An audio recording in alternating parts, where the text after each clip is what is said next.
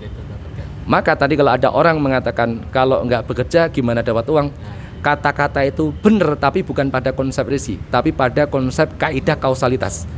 Bahwa kalau mau dapat uang ya bekerja atau berbisnis akan dapat uang. Tapi bukan penyebab rizki itu akan kita dapatkan. Dapat uang belum tentu itu rizki kita. Dapatnya dapat gitu loh. Nah, dapatnya apa? Dapatnya pertama uang, dapat yang kedua adalah pahala dari Allah dari bekerja gitu loh. Tadi saya sampaikan gitu loh. Jadi itulah batasan bahwa ini adalah aktivitas ikhtiar kita, ini adalah rezeki yang sudah dijamin oleh Allah. Berarti begini, memperbaiki aktivitas kerja kita atau berusaha untuk bekerja segiat mungkin, sekeras mungkin, ini kewajiban kita yang harus kita lakukan. Apakah termasuk ikhtiar? Termasuk ikhtiar. Atau kalau bisnis berarti bagaimana memanage bisnis kita sebagus mungkin, itu harus kita lakukan. Untuk apa? Pertama, ini secara kaidah kausalitas itu menjadi sebab akibat dengan perolehan keuntungan bisnis yang lebih banyak kalau strateginya bagus. Secara teori kan begitu. Ya, betul. Walaupun yang kita dapatkan nanti bukan semuanya itu rezeki kita. Ya, nah, tergantung bisa kita pakai atau tidak. Nah, jadi kaidah kausalitasnya tetap jalan. Yang kedua, aktivitas itu tetap akan jadi pahala untuk kita karena itu ibadah. Nah, yang ketiga, di sisi lain kita yakin rezekinya udah diatur oleh Allah. Maka dengan begitu seorang muslim itu dari sisi keyakinan nggak pernah ragu sedikit pun. Dia PD-nya luar biasa, tetap akan dapat rezeki dari Allah. Yang kedua, dari sisi ikhtiar bukan menjadi orang yang hanya pasrah saja tanpa ikhtiar sama sekali. Jadi tetap semangat ya Ustaz. Tetap semangat terus untuk bekerja. Ya, betul. Jadi khasnya muslim itu dari sisi keyakinan dia nggak khawatir. Dari sisi dorongan untuk berusaha, dia terdorong dengan sangat semangat. Mungkin buat orang yang tidak paham tentang keimanan dalam Islam, ya mungkin orang-orang kafir melihat aneh gitu. Udah yakin rezeki dijamin oleh Allah, tapi kenapa tetap kencang berikhtiar? Karena ada sesuatu yang lain yang dia hanya bisa dapatkan dengan kencangnya berikhtiar. Apa itu? Pahala tadi. Pahala dari Allah, ya. Kemudian perbaikan perusahaan atau perbaikan bisnis. Yang itu dengan perhitungan rezeki agak berbeda, ya. Tidak semua yang kemudian kita dapat dari bisnis itu rezekinya kita. Yang rezeki kita adalah yang udah dijamin oleh Allah ini. Berarti dahsyat ya. Berarti selain istilahnya kita bekerja, terus kita rezeki dijamin Allah, bekerja itu kita mengharapkan ridha Allah atau pahala yang pahala dari Allah. dapatkan. Ya.